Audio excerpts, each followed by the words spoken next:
जय श्री राधे। पूज्य श्री सद्गुरुदेव भगवान के चरणों में प्रणाम। आज पूज्य श्री सेठ जयदयाल गोयनका जी कहते हैं,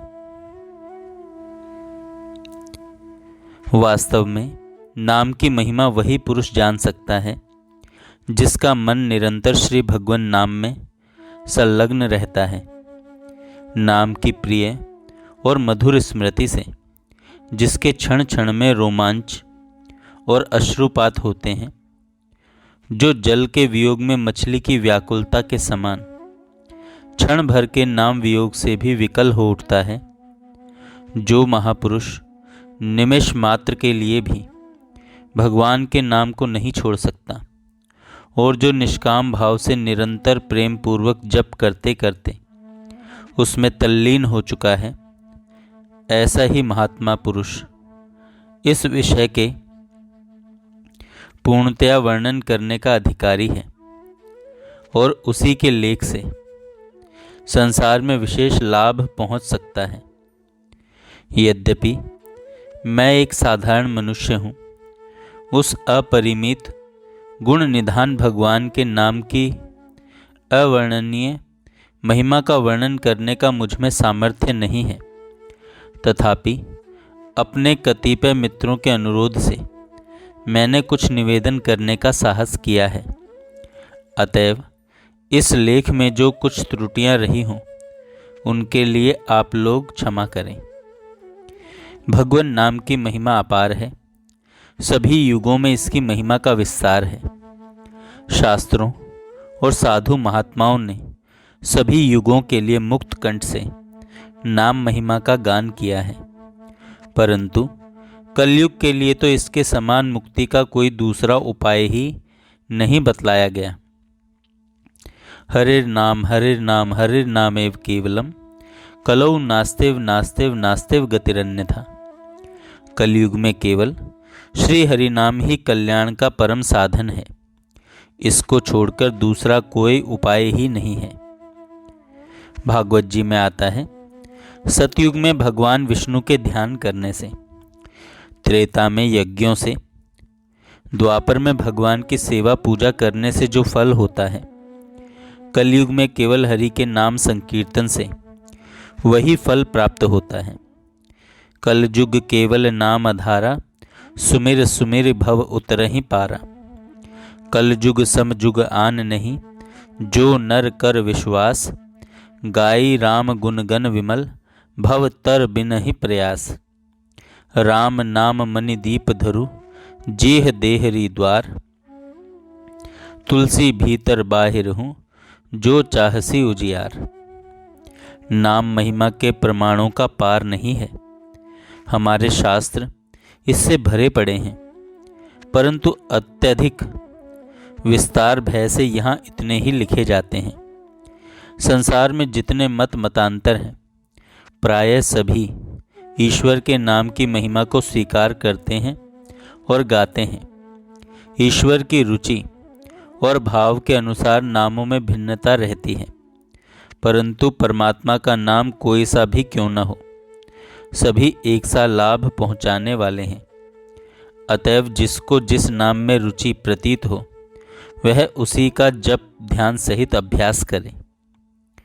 पूज्य श्री सेठ जी कहते हैं, मेरा अनुभव, कुछ मित्रों ने मुझे इस विषय में अपना अनुभव लिखने के लिए अनुरोध किया है, परंतु जबकि मैंने भगवान नाम का विशेष संख्या में जप ही नहीं किया, तब मैं अपना अनुभव क्या लिखूं।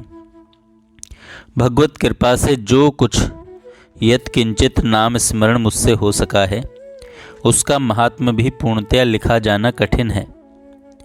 नाम का अभ्यास मैं लड़कपन से ही करने लगा था, जिससे शनैः शनैः मेरे मन की विषय वासना कम होती गई और पापों से हटने में मुझे बड़ी ही सहायता मिली। काम क्रोध आदि अवगुण कम होते गए, अंतःकरण में शांति का विकास हुआ। कभी कभी नेत्र बंद करने से भगवान श्री रामचंद्र जी का अच्छा ध्यान भी होने लगा। सांसारिक स्फूर्णा बहुत कम हो गई, भोगों में वैराग्य हो गया।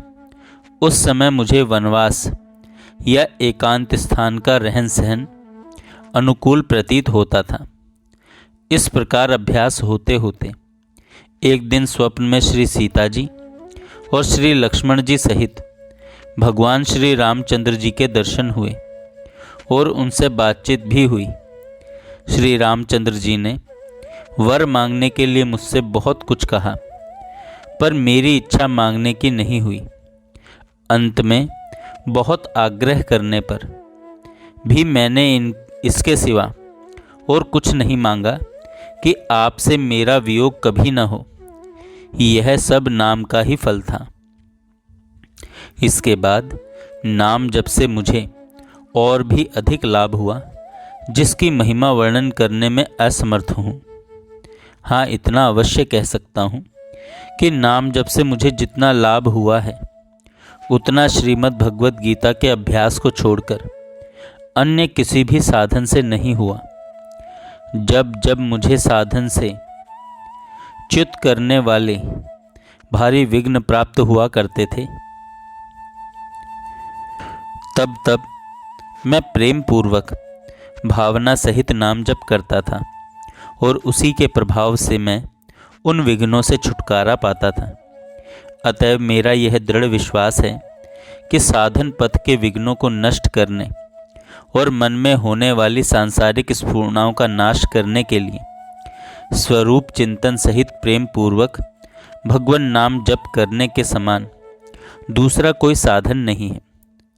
जबकि साधारण संख्या में भगवान नाम का जप करने से ही मुझे इतनी परम शांति, इतना अपार आनंद और इतना अनुपम लाभ हुआ है जिसका मैं वर्णन नहीं कर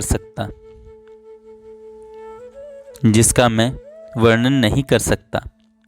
तब जो पुरुष भगवान नाम का निष्काम भाव से ध्यान सहित नित्य निरंतर जप करते हैं, उनके आनंद की महिमा तो कौन कह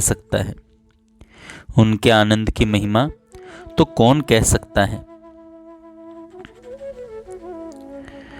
नाम जप के साथ साथ आप ध्यान करने का प्रयास जरूर करें। वास्तव में नाम के साथ नामी की स्मृति होना अनिवार्य भी है। मनुष्य जिस जिस वस्तु के नाम का उच्चारण करता है, उस वस्तु के स्वरूप की स्मृति उसे एक बार अवश्य होती है, और जैसी स्मृति होती है उसी के अनुसार भला बुरा परिणाम भी अवश्य होता है।